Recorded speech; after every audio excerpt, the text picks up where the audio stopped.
Ladies and gentlemen, boys and girls, whoever is choosing to listen to the Golf Lovers United podcast, I am Ben, Golf Love UK, and we are joined by Flushing It, an esteemed guest who knows, as I said to him earlier today, knows more about every part of golf than anyone I've ever met. When you're tweeting about a lady winning her first event and some guy on the Japanese tour, in between tweets about LIV and the PGA Tour, it's just mind-blowing. You're all across golf. And how would I put you? Our resident number one golf gossip and politics merchant. Is that fair? Pro golf critic, is that fair to call you? You're talking to me. I thought you were referring to Flush there. I wasn't sure. No, I mean, gossip is kind of you got a headline. You got a headline today in Golf Magic. Yeah, I guess I did. That was sort of unintended. Honestly, like I tell people all the time, I honestly sometimes wish I wasn't privy to some of the information that I am, because I do feel a responsibility. I feel a responsibility to like tell people, hey, like these stories that are out there are completely wrong. Part of me likes doing it too. I like, putting a body bag on the media, which is a whole nother part story. Of you or all of you. Yeah, that's a fair point. Yeah, I get a lot of satisfaction out of putting the media in their place. However, you are the media now, though. That's the point. I wish I didn't have to do it, though. I wish I could just trust that they were like they were doing their jobs. They were sourcing from both sides. They were putting out information that wasn't like stuff like that. So it is what it is. All right. Well, let's introduce our guest properly. Everyone knows Flushing It. Flush and I have become good mates over the last year and a half. Played a fair bit of golf together, and quite annoying that the name is apt. You are annoyingly good golfer. You only hit it about 15 yards, but you hit it pure and straight. So look, for those who don't know you, and there's going to be very few that don't, do you want to just give like 90 seconds on how you've become literally one of the 2 or 3 most influential golf accounts in the world? Wow, I mean that's quite high praise. It's a really interesting story, I suppose. I just set up a meme account 2021, so 3 years ago, just when my kids were born. Had a lot of time on my hands. Wasn't doing a lot. Obviously, COVID was kind of coming to an end, and so I just wanted to stay in the game and talk about golf. And that's what I did. And I quickly realised that I have such a passion for the sport, especially at the sort of pro level, like spending my life wanting to do that, like being obsessed with golf as a junior, that. Yeah, I just thought it was a good way of carrying on that passion, and there's lots of like-minded people like yourselves that's obsessed with golf too, so it's nice to share those thoughts and opinions. Sorry, can you hear my cat? You can. You can. Could I just get rid of it? Right, I wasn't sure where it was coming from. Yeah, I'll try to take that out in editing if you can. But, you could leave it if you want. No, I think we'll leave this in. We'll leave this in. That could be funny. That could be good. There we go. She's gone. Yeah. Okay. And I am back. Well, look, it's been quite a journey, and I think for many people who've got to know you through Twitter, that you've gone from being a complete LIV stooge and a LIV shill to hating LIV, to being on a PGA Tour money train, to loving LIV too much, to being an Asian Tour mouthpiece. Like, what I always say is, if you're getting slagged off by everyone, you're probably pretty down the middle. Yeah, it's a good point. I do think that's a good shout. I mean, it's interesting to see the accounts that have blocked me. Lots of people from the PGA Tour side have blocked me.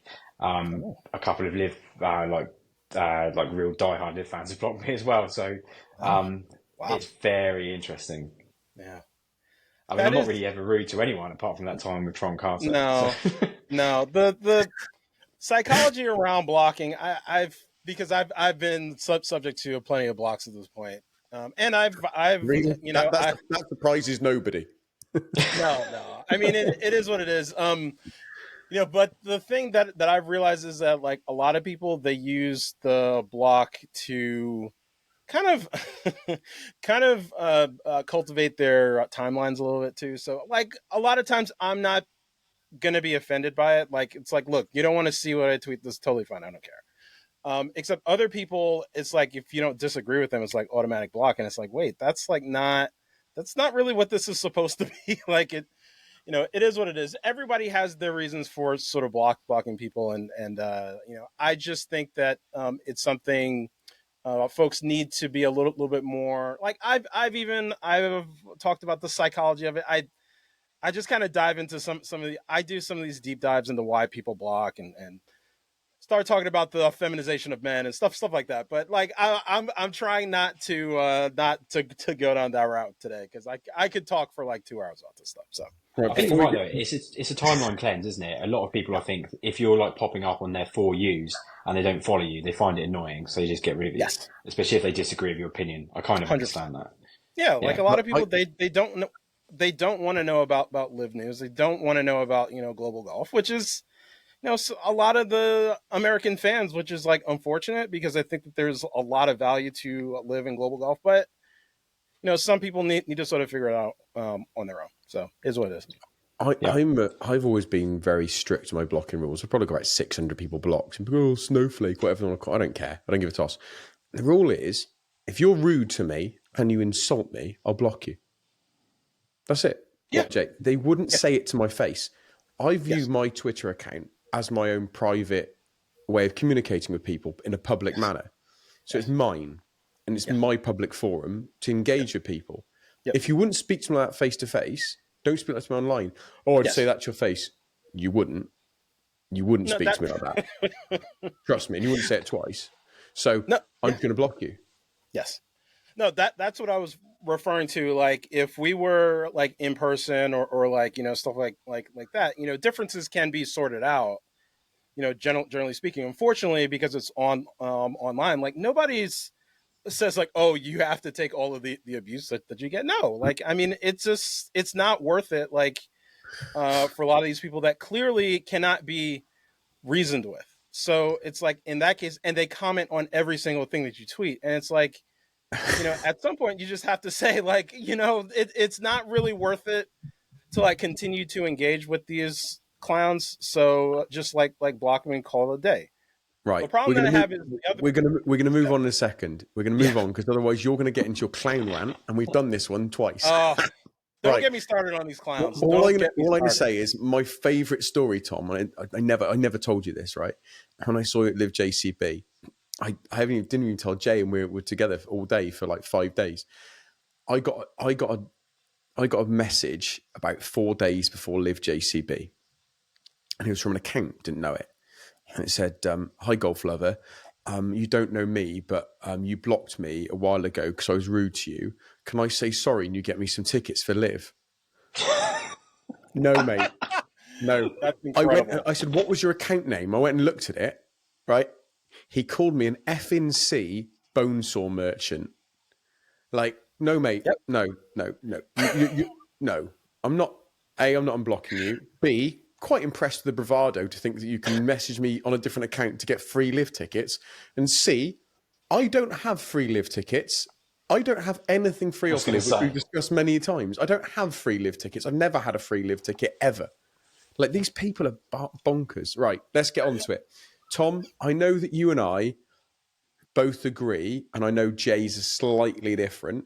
I thought, while I enjoyed the team finals event, I felt in some ways, and I loved it, and a great finish with Rippers and Aces running close and Ironheads coming back. But for a large part of it, I felt it didn't quite deliver for the first 9 holes. Before Jay chimes in to defend it, what do you want to say? Yeah, no, I agree. It's a slow burner. I just think they should follow through with the match play, because I've said that the whole time. I just think team match play is the best format in golf, and they can do it. I understand the reasons why they don't, because they're concerned about the TV product. And like, if the final, say it's over and all 3 matches are free up after 9 holes, it's done, right? But they could have a 3rd and 4th playoff.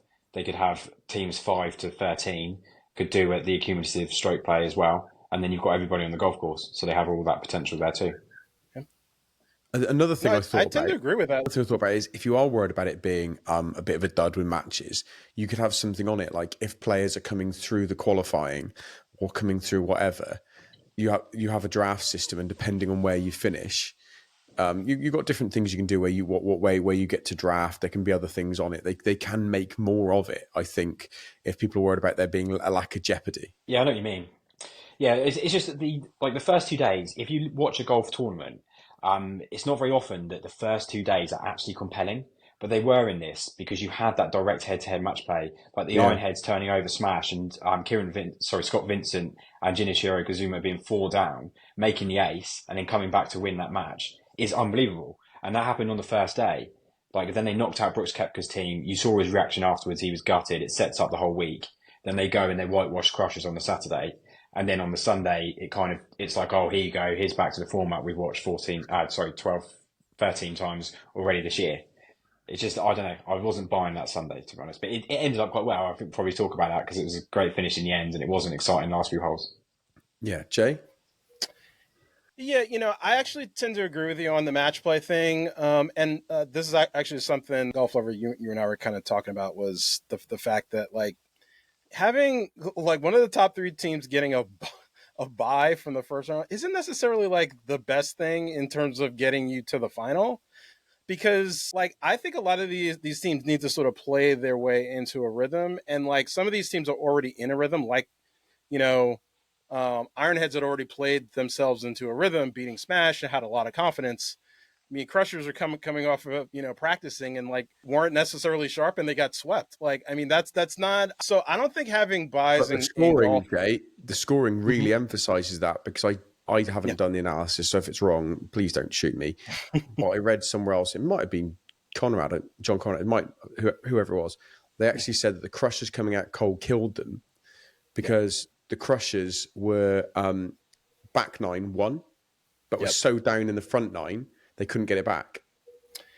Yeah, it makes sense. Yeah, that does make a lot of sense, and I almost think that the team championship, like, we could kind of talk into, like, there needs to be a more match play in golf. I think all 3 of us can agree on that. Like, you can have some different formats too. Like, I think the team final, I think eliminating the bottom teams instead of giving the top teams buys, that makes more sense to me. So if you're going to have it 3 days, it would be seeds 1 through 8 play each other, then it goes to the final 4, then it goes to the final 2.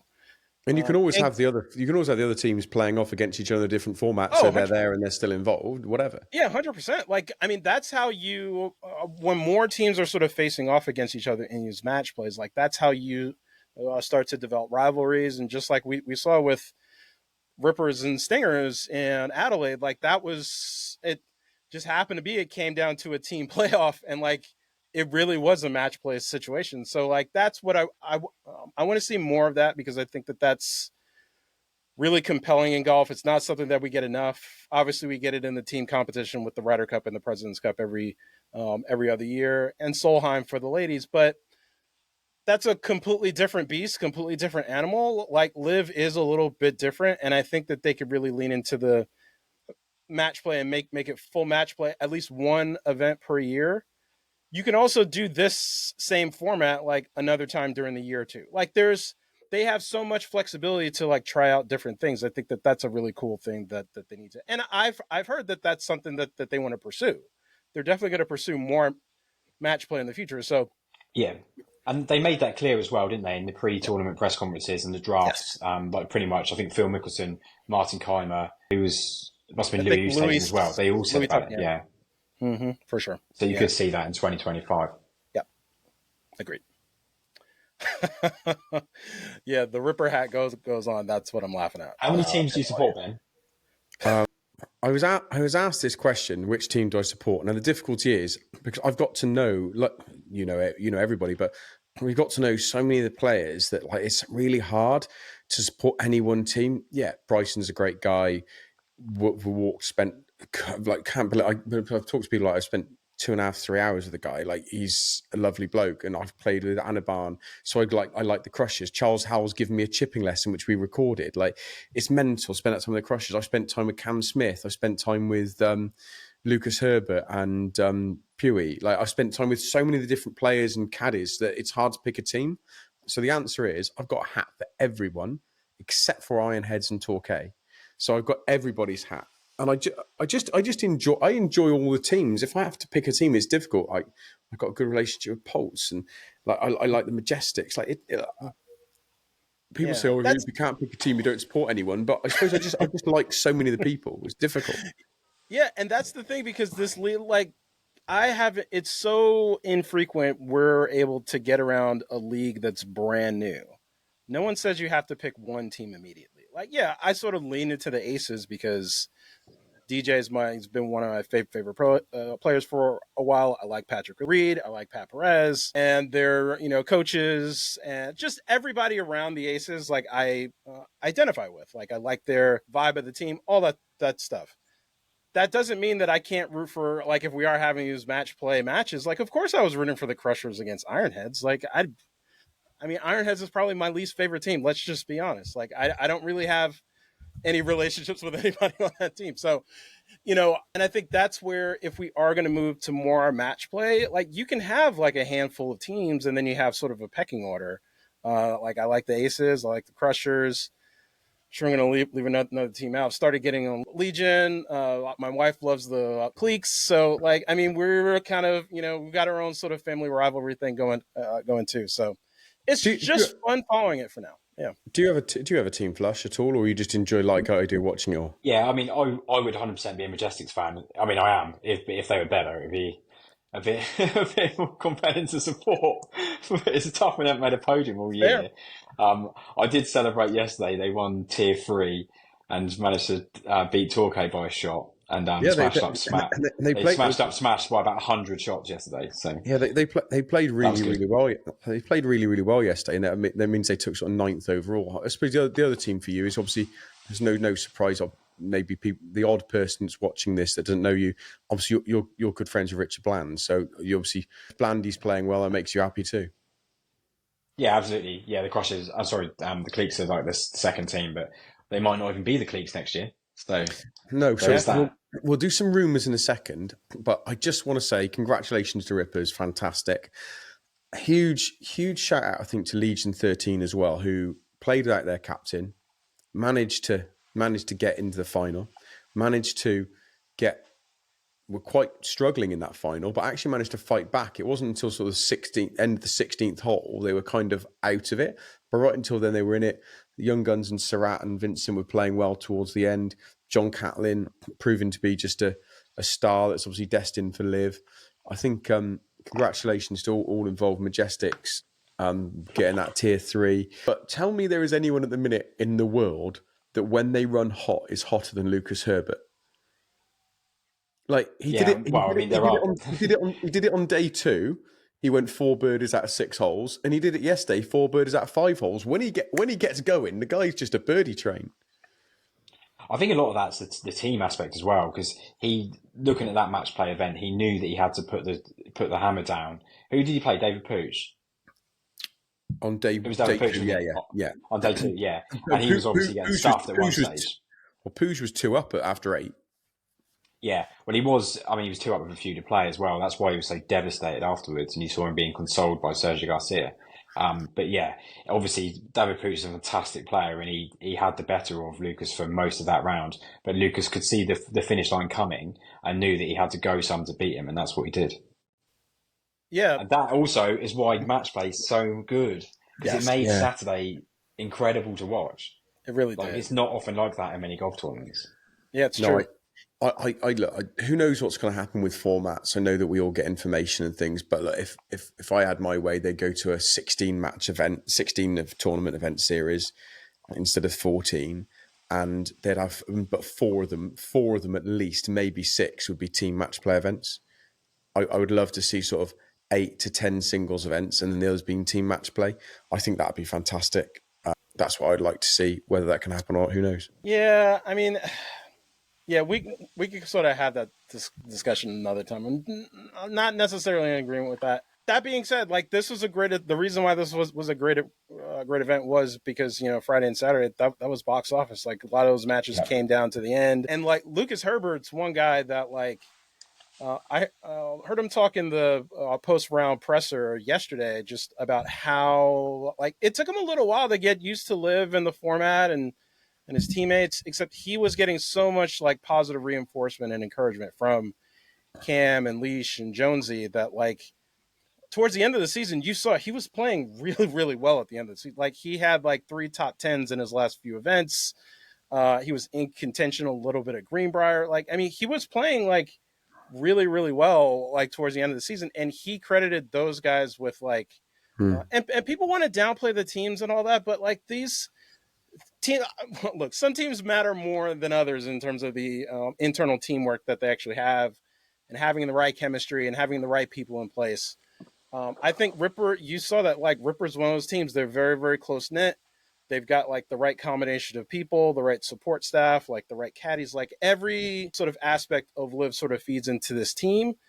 And that's what elevated Lucas Herbert as the season went on. And he became like one of the, like basically the reason why they won this team championship. So, because he had what, like 4 birdies in his last 5 holes. Like, I mean, if he doesn't do that, they don't win. So like, that's the thing that's really, really compelling to me. He turned into Cam Smith with his putter, didn't he? He just got super hot. He just binned everything, including one from off the green. But it's one of the things I like about Lucas Herbert is he has this really like powerful but controlled swing where he's got an enormous shoulder turn. And I think that, you know, he was a really good player, obviously, before he joined LIV. That's why they signed him. And I think when anybody makes that kind of decision, it's difficult to sort of feel comfortable in that new skin because he's made an enormous jump in his career, like switching to LIV from obviously the DP World Tour and the PJ Tour. And anybody would question that. And he's become more comfortable in himself as the season's gone on. Like you say, he's got more confidence, and that's why you're seeing better results out of him. Yeah, look, I think this is an annoyingly sensible, well-educated podcast today. It's not normal our normal spurious politics. This is so. And to get back, let's just shout about Twitter. Yeah, to get back to some spurious politics. Before we get to spurious politics, let's just address a couple of people that are leaving LIV. Both the Vincent brothers, tied second and fourth in the team. They're both gone. Brandon Grace is gone, and they came fifth. I saw people online saying, well, if you get to the final or you finish such and such, should you have exemption? My feeling is no, because the rules are the rules on how you get exemption. But it's going to be a long way back to qualify. We know how tough that qualifying event is. And if they're going to bring either 2 or 3 through the qualifying event, yet to see what it'll be. Maybe 1, maybe 2, maybe 3. I think probably 2, maybe 3. Who knows? It's a long way back for those players, isn't it, Jay? It's a big thing to win that. There's going to be 80 players playing in that qualifying event. Yeah, it's not going to be easy for sure. And I think some of the guys are probably a little bit better positioned than others. Like, I would not rule out Brendan Grace. Like, Brendan Grace is playing really well right now. Like, yesterday, he had the second lowest score of anybody on the golf course. I believe he shot 65. Sebastian Munoz, I think, had the low with 64. But I mean, Brendan Grace has been trending like the back half of the season. Obviously, he's been sort of battling a little bit of injury. He's going to be playing in some Asian Tour and European Tour events here coming up. Like, I think he's playing in the Dunhill Links in a couple weeks. And I think he's going to be ready for the promotions event. Like, I think that if I had to put my money on anybody coming out of the promotions event, it would probably be Brendan Grace. So again, we'll have to see. Like, a lot of things could sort of happen in sort of a short tournament format. You just never know. I think that of all of the relegated players, he's the one that I look at like, yeah, I wouldn't rule out that he's going to come in there prepared and ready to bash people's heads in. So like, I think that could definitely be, something to be on the lookout for. Flush, you got an opinion? Yeah, I mean, the promotions event's obviously a big deal because it's got more spots, but the international series isn't wrapped up. Everyone's assuming that John Catlin's going to take it down, but there's, 6 events out of 10 still to come. And there's, I think, 2.5 times the points at the Saudi International. So that's a big one there where I imagine that whoever wins it's going to have to play well there because of so many points being on offer. And all these guys that have been relegated, they have to try and get promoted before delivering the business case to the league. So although it's likely that Bubba Watson or Brandon Grace would be brought back onto the league again next year via the business case scenario, they've got that chance and they do have to go to the international series and the promotions. And I think you'll start seeing a lot of these fields filling out with also the free agents that are unsure if they have a contract for next season. Like, obviously there was the rumour about Eugenio Shikara. It sounds likely that he's not going to be back on the five balls, but he can play his way back on if he doesn't have a team. So even though he's a free agent, he's going to go to the promotions event if nobody signs him up, and he'll try and qualify back that way. I think that's a very interesting thing that we've had Eugenio on the show twice. He's being a very big supporter of us, which is nice. But obviously, that's interesting that people, just because people in the drop zone, they're gone. But if you're in that open zone, if no one picks you up, then you are gone. So the rumor going around that we've heard, and was on the internet today, is about that Ballesta, the young Spanish lad, is going to be going on to the Fireballs team. Who knows if that's true? I'm just saying that's what's been said, and taking that place of Eugenio. Now, if that is the case, then it's still an all-Spanish team. Or A-Band's not Spanish, but you know what I mean, or Latin team. And then obviously, if no one else is picking up Eugenio from the team because they either don't feel him or want him or whatever it might be, and that's not casting aspersions on the young man, but then he can go, and we say he can go to that qualifying event, finish top 3, and then he's automatically in, and someone's got to take him.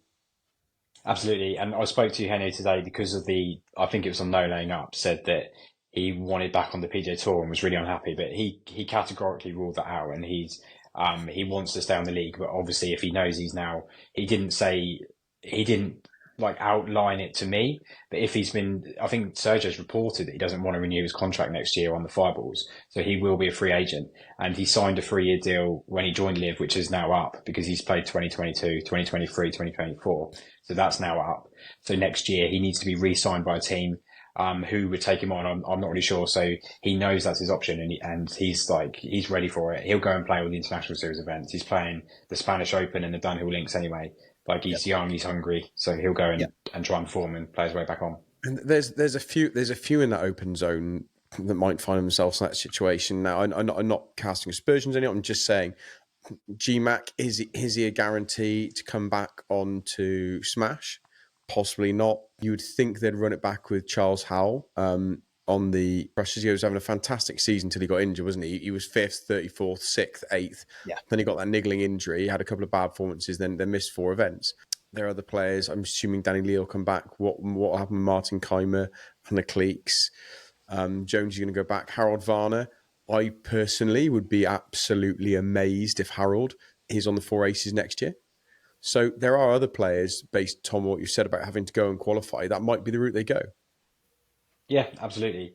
The players will know. Like, they'd have a very good inkling of whether they're going to be renewed on their team or whether they're going to have to find another team, and if someone's going to take them on. So you wait and watch and see who starts turning up in these international series events, because that'll give you a good clue to who's going to be sort of left off their team for 2025. Yeah, right. Completely agree. Yeah, one of the things that we saw last year was GMAC. I believe when he showed up to the Hong Kong Open, like, he had been wearing Cleeks gear all year, and then he showed up to the Hong Kong Open and he didn't have a Cleeks hat. I was like, oh, yeah, okay. It's pretty clear, like, he's not going to be back with the Cleeks next year. So those are the little things people need to sort of watch out for watching these international series events as the year goes on. I know where that season picks up in October, and we've got 6 events in it. Ends in Saudi in the first week of December, I want to say. So yeah, I think it's going to be really week as Tigers event. Oh, right. Yeah, it's true. It literally is as well. Yeah. Yeah. Well, yeah, that's it's interesting. But yeah. Speaking of things I'd like to amnesty, can we just get rid of the hero? Like, I mean, I understood why we had that. We need to get this out of here. No one needs the Hero World Challenge anymore. Like, Tiger doesn't even need to be playing anymore. Like, he just had another back surgery. Like, is he going to try to play in this thing? Yeah, the hero's got to be out from my perspective. So, anyway. Some classic I love Jay. The tangents. I love it. Yeah. Some classic Jay just there. Got to get a bit of Tiger's tournament's rubbish. Now, Jay, I know, look, we are 29 minutes in, and I've said this before, and Billy, if you're watching, I've got no problem with you. I have no problem with you, Billy Ho. I wish you'd stop doing the Hammers thing. I think it's a little bit over the top, but hey, you'd support the Hammers, fine. Jay, I'm going to give you 90 seconds because you cannot bash him for too long. Tell the viewers why you aren't happy he won and don't like him, because you need to get it off your chest, and then Tom can defend him and I can draw a line under it. We don't have enough time to talk about all the reasons why I don't like Billy Ho at this point. Look, I mean, it's really nothing personal against Billy Ho. Like, let me make this abundantly clear. Like, it really, honestly, it's not personal. It's like, if he would just be himself and stop pandering. Like, I mean, one of the things that I was seeing in the media recently. So he obviously just won the BMW PGA at Wentworth, which is a big win. It's his second time winning. Shout out to him for doing it. I didn't think he was gonna win it. I thought Rory was gonna seal it up, but I mean, obviously, whenever you have two people that have trouble closing, like somebody's got to win. So it is what it is. Seriously, after that playoff, you're saying two people have trouble closing. They like 4 birdies for Billy, for 3 birdies an eagle, and an eagle par birdie for Rory. It's very unreal. few were expecting. I think that when you're in a playoff against someone else, that look, someone has to win. So it's and nobody was expecting Billy Ho to make that 30, 40 footer for eagle. I was surprised that it went in, but I was also like, well, somebody's got to make a putt at some point. So the longer it goes on, the more likely something like that's going to happen. They played fairly well. Let's say Rory did get a little bit. Rory got a little lucky at the end. Let's just call a spade when he was going for the green on 18. He hit a horrendous shot. It was so bad. It was clearly headed for the water. It was so bad he missed it left of the water. So if he makes a birdie on that hole, he closes it out, wins by 1. Unfortunately, made par, went to a playoff. So anyway, getting back to Billy Ho, he's just, this is one of the things that really annoys me about him. So after the end of the tournament, instead of him being happy that he won, he's kind of pandering a little bit to the crowd because there was this feeling that everybody obviously wanted Rory to win. And then he was oh shucks. I was rooting for Rory too. And I just happened to win. I mean, I don't believe that. I don't believe that he obviously wanted to win that tournament more than anything. This tournament means a lot to him, and he's just pandering to the crowd, this West Ham stuff. I think that he's pandering to the Brits. I think that it's not necessarily authentic. Maybe it is. Maybe he really loves West Ham. Maybe he loves British culture so much that the king himself should knight Billy Ho. I don't know. Maybe that's where this is all headed at some point, but. I can't wait to he's get just, that. Yeah, he just starts in a lot of ways. I can't wait to get that. The king should knight Billy Ho. Right. Tom was What do you want him to say after he's won? Do you want him to go, oh, I'm so glad I stepped on Rory's throat? Is that what you want him to say? I would. I mean, that would be amazing. I would love that. Yeah. Because I think that's how he feels. I want these guys, I want every single golfer. This doesn't just go for Billy Ho, it goes for everybody. I want you to tell me how you really feel. I don't want you pandering to the crowd. I don't want you pandering to your fans. I want to know what's going on inside. I really do. And maybe I regret this because the last time he really showed who he was inside, he started crying in a press conference. I would prefer that because I think with Billy though is you can see what he thinks. He shows it on his face. Do you know what I mean? Yeah. Just because he's doing the PR stunt at the end where he's saying obviously these things about Rory, you could see during the playoff he was desperate to win. He looked like he wanted to step on Rory's throat. Yes, and so he doesn't have to say that. You can see it. I need what you say and what you show to be the same. That's gives you integrity to me. I think he needs to do more of that. Why not simply say, look, I know the fans wanted Rory to win, but do you know what? It feels so good to come into his backyard and kick his teeth. That I'd love. I think that's how he felt. I think that's that would be good. Yeah. Yeah. Right. I don't know. I like Billy. I think the biggest thing about Billy and the biggest reason I like him is because he puts the proof is in the pudding. He comes over and supports European Tour events, which no other top Americans do. And I think all credit to it. He does a ton of stuff as well for the AGA? Amateur golf. APGA? Advocates PGA. Yeah. I'm not going to get into that right now, but there's something else going on with that. That is another reason why I feel. I'm not opening this can of worms. We're putting this can of worms. Okay. We're not going to go into that now. That's a conversation I need to have directly with him at some point. So let's just we'll table that to another time. Right. Christ alive. But just know that it's out there. Just know that there's multiple reasons why I feel the way that I feel. Stop it or I'll mute you. You want to explain the mute if you keep on about that. Stop it. We know how you feel. Look, I want to end this just by saying congrats to Billy Horschel. I'm glad that he won this particular event. I think whenever he gets snubbed from a team, he tends to play well. 2014 got snubbed from the Ryder Cup, won the BMW championship. 2 playoff events, won the BMW and won the Tour Championship. This year, snubbed from the President's Cup, he wins the BMW PGA at Wentworth.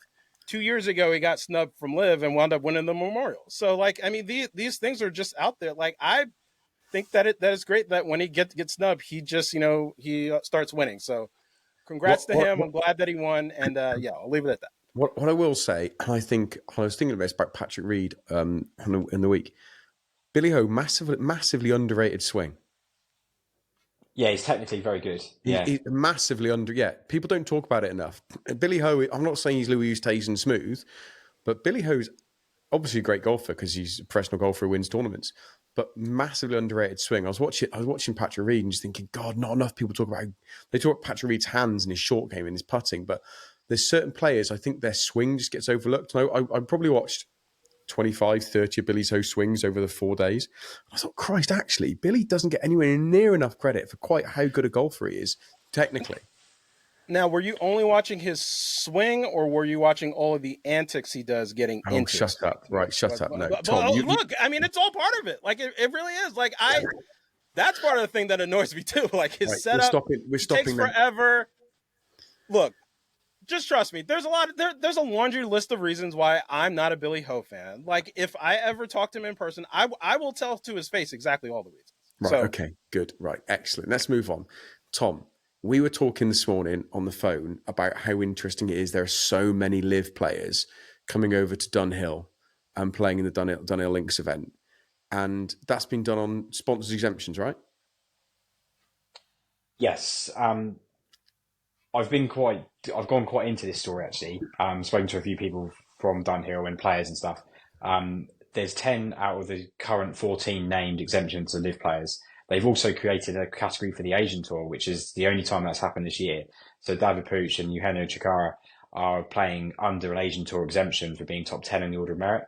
They've also got Taichi Ko, who's on the Asian Tour that's playing in Denwit. David Borobunsub is also playing under that exemption.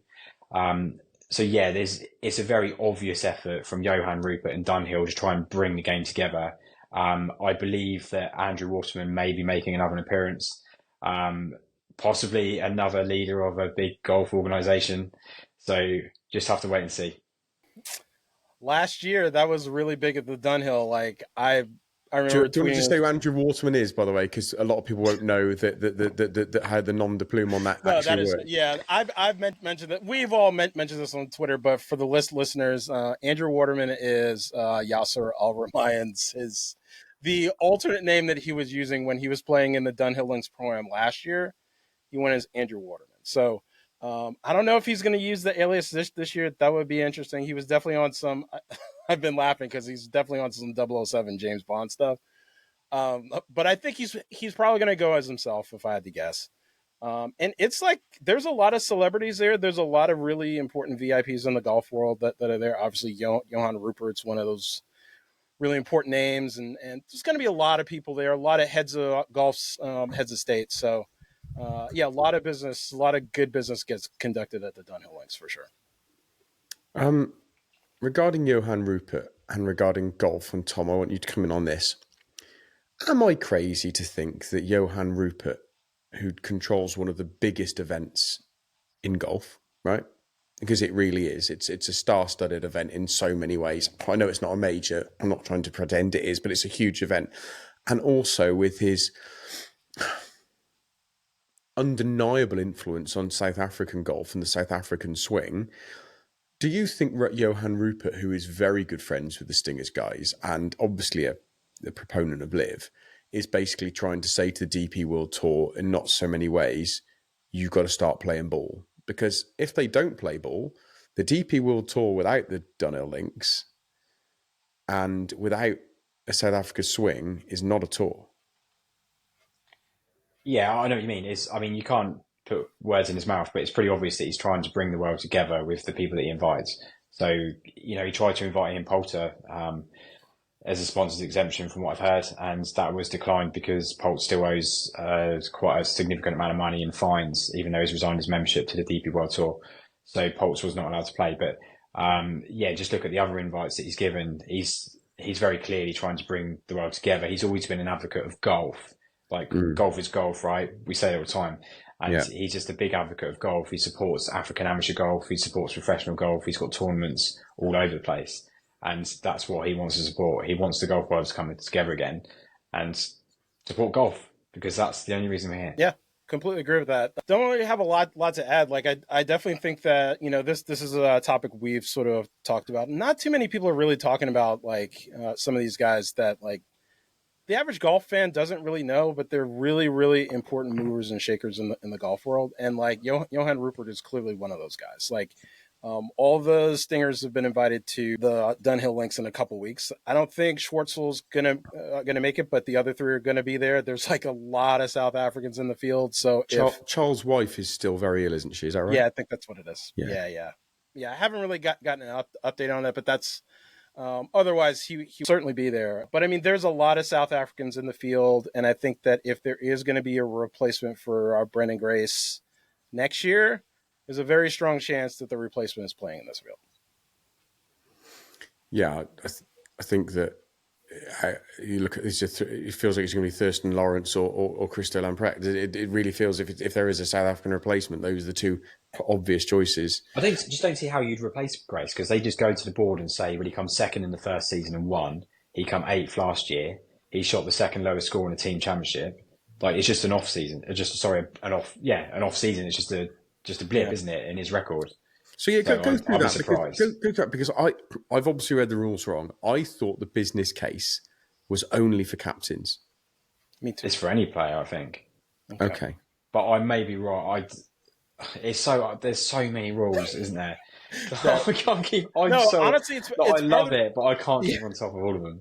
No, it's part of the reason why I wanted them to just be a clean relegation, like no exceptions. I thought this was the year that it was gonna be. I mean, I don't think that's part of the reason why I think that they are trying to simplify it. Like, I think everybody that's relegated, they are relegated, and they have a path back if they want to do it. I think that there is, like, maybe Brendan Grace takes, a year off, maybe plays the Asian tour. Like, he's been battling injuries for a while. Like, I mean, maybe it is a good thing for him to just kind of like not have the pressure of playing on the Stingers next year. Maybe he's just, maybe he's like an alternate in case of an injury, because some of the other guys are not exactly young. I mean, they all, I think, like, basically every Stinger's missed, except for Dean Burmester, has missed like a little bit of time here and there. So, and they've all been sort of battling injuries. So, like, having a fifth of Brendan Grace to potentially come in makes a lot of sense too.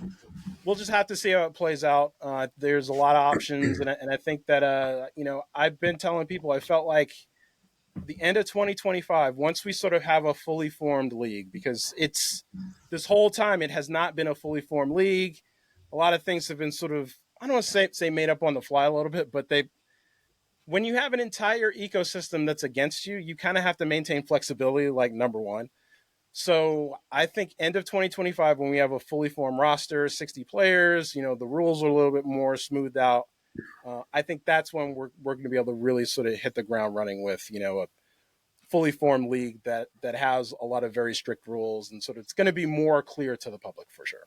Yeah, maybe 2025, Tom, is the last year of bringing in players, this, that, and the rest, while they fill out the teams. What do you think? This is the last year of doing that? Who knows what they're going to do, honestly.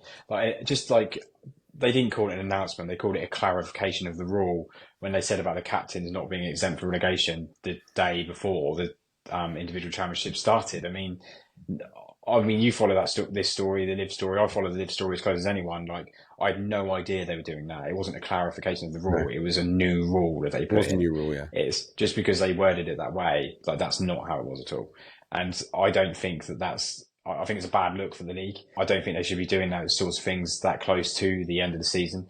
But I think it was also a bit of a move to potentially save Harold Varner, who was close to getting relegated but has a contract next year. And I think that's potentially why they put it in, because there's no reason to say that about Bubba.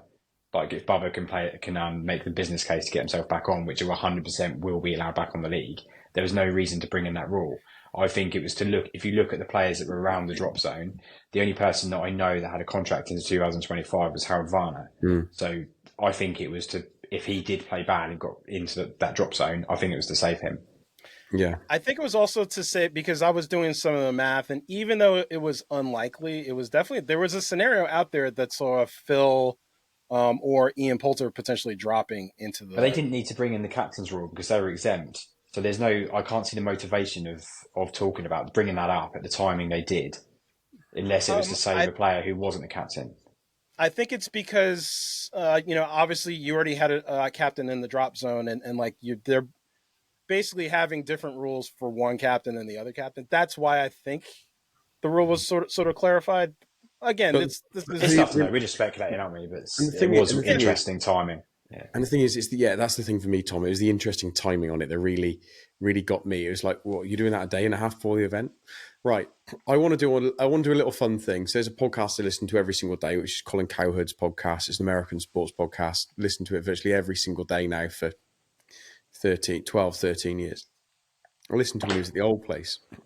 Anyone who listens to the podcast Didn't knows know he was that. at the old place. Yeah. They do a segment on a Friday called Tomorrow's Headlines Today. Basically, it's a bit of like proposed potential gossip, not actually based in any reality. So we're going to do Tomorrow's Headlines Today.